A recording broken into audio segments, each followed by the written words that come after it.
All right, welcome back to another episode of the In Between Overs podcast, where your host for the day's play, as always, I'm Taran. And I'm Ishan. Does India need some coaching on how to leave the ball outside off stump? Like, do they not know how to just let it go? What are your thoughts on India's batting so far? So we I had don't day we had I don't day even want to three. speak. Yeah. Just a quick recap. So day three happened. India gets Australia out. They end up scoring 445. India begins their batting on a stop start day, lots of rain, and they're already four down for 51. Take it away with India's batting. No, I think you summed it up there. Just leave the ball. Leave it. You don't need to touch it, right? They're bowling in the right lines. And to your point, what has every commentator and what have we been saying for the past few days?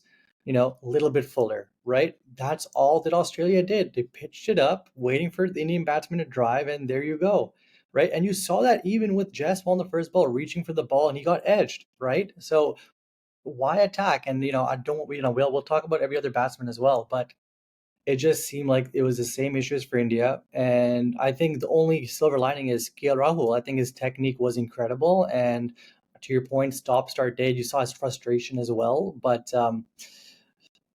not God save India, rain save India. I guess God and rain, right? Yeah. We Fair need enough.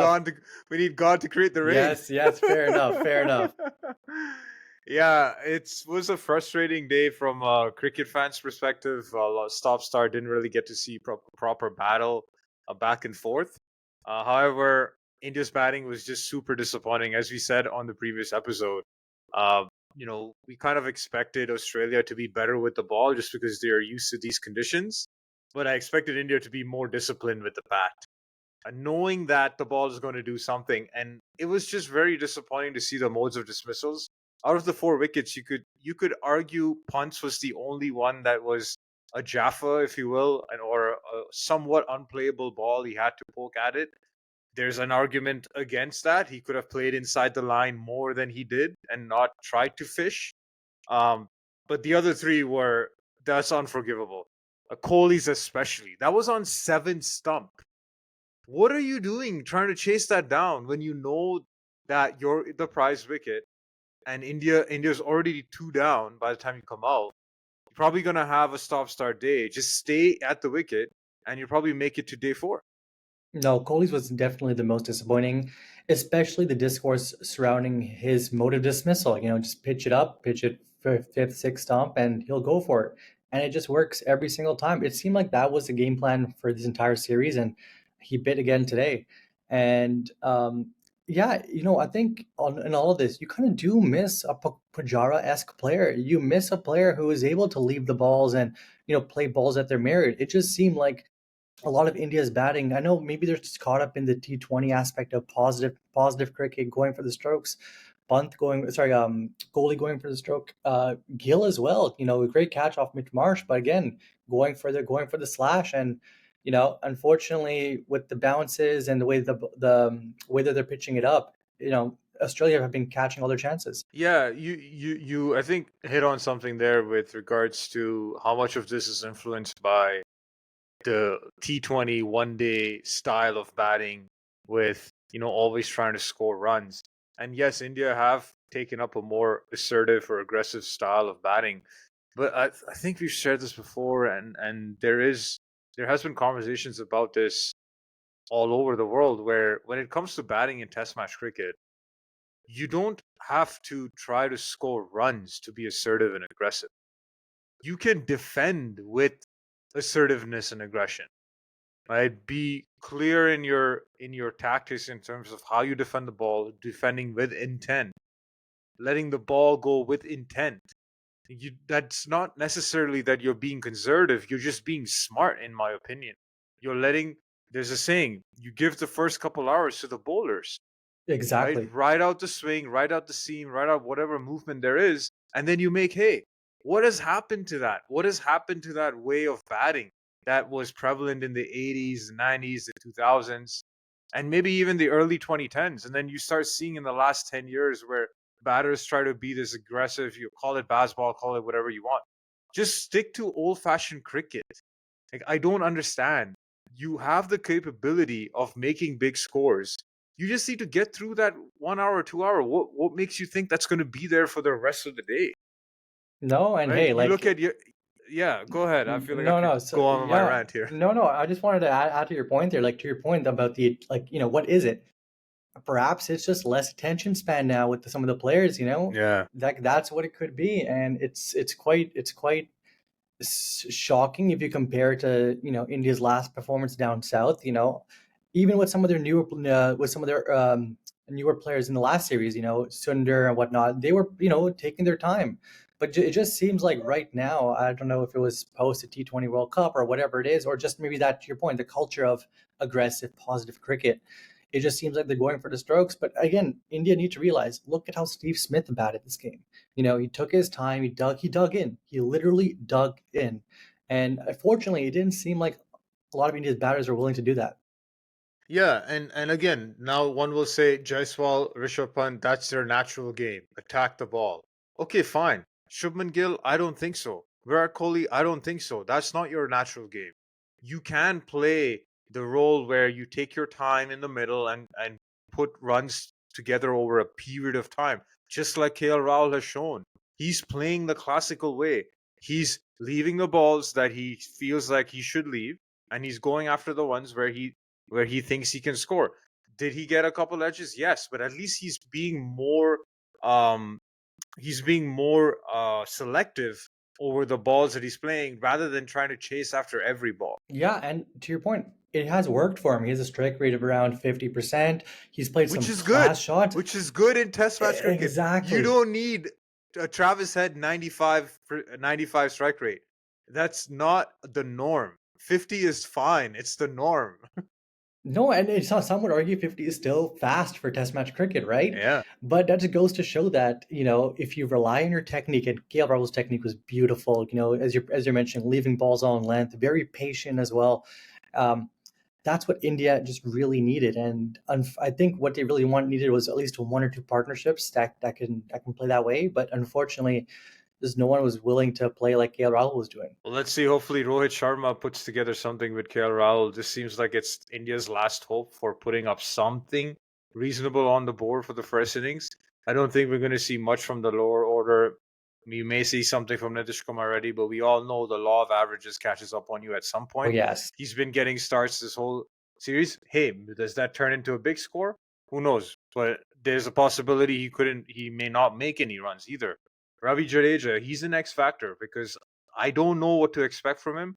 I feel like there's a lot of talk around his inclusion in the team, and we've Yes. seen it in the past where he's been able to step up in important situations for India, helping them through tough situations. I hope this is one of those occasions where he's able to put a big score on the board. Yeah, no, no, exactly. And I think to your point, the big one would be the Rohit Sharma and KRL partnership. Perhaps this is the new Indian opening pair based on how Jaiswal's playing. Who knows, right? But no, no, it would be interesting. How do you see sort of the next day progress? I know there has been discussions about some rain. How do you think India's mentality should be going into the fourth day? Well, I think they should pray for rain. No, Yes. I'm joking. I'm joking. That would be in India's best interest if we have a washout in day four. I think if we have a washout in day four, that should be a draw. But then again, if India collapse, even on day five, even if they collapse with 90 overs, if Australia gets 90 overs, they can take another 16 wickets. I could see that Yeah. happening, right? So yeah, the best case scenario, it rains as much as it can for day 4 and 5. But let's just say it doesn't. India should have the mentality to bat time. They need to Mhm. bat time. They have to first get to, what is it, 245 to avoid the follow on.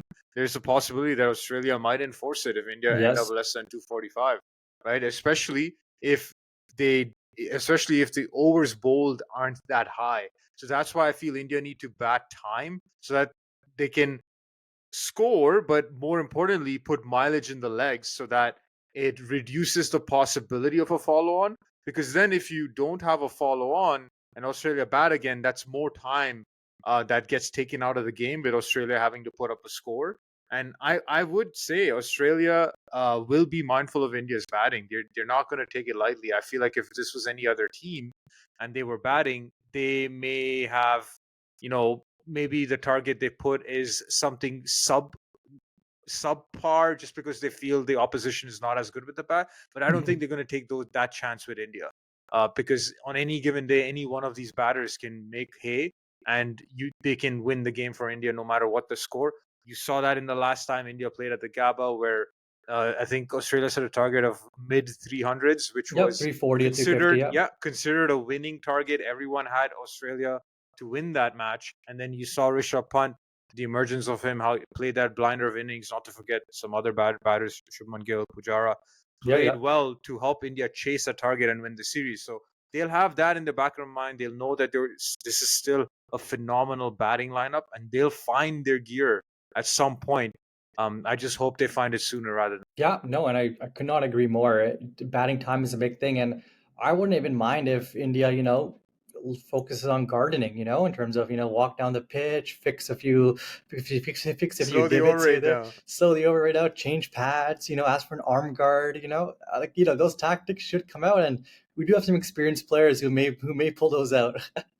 Yeah, get hit on the arm and just take 10 minutes. So just keep putting bring, magic bring the spray. spray, bring the Just bring this. spray. Bring the spray. Oh wait, bottle empty. Bring the other one. Oh man, Yeah. that's the So beauty of cricket, right? yeah, that's the beauty of cricket. You're going to see a lot of interesting tactics by both teams. Yeah, I don't think they need to rush the game at all. They just need to slow it down, and yeah, just bad time. Um, use this as a way to get more batting practice. They Literally, need yeah. to, right, get more batting practice in, and it's in their best interest to do so, because not only will it help them with a draw, but it'll give them confidence for test 4 and 5. No, no, exactly. And to your point, you mentioned earlier, get those Australian bowlers working. They've had a lot of Yes. rest, right? India's bowlers are obviously very tired. So yeah, take your time, get the overs in, and to your point, enjoy some of the batting, just it's a long series still, so it's still enough time for people to come into form, right? Rohit Sharma, he's due for an innings. You'll have to see KL Rahul make a big ton. I think his high score this series was around 70, so he's Yeah, had some great in the starts, first but test. I think he deserves sort of a bigger score based on how he's batting. So yeah, take your time, really dig in there, and really just bat time, as you were saying. Yeah, yeah. So what's your slog sweep prediction for day 4? Oh man, my slog sweep prediction. Well, initially it was some big scores. I don't potentially see that happening, but I do want to see Kiel Rahul hit a big score.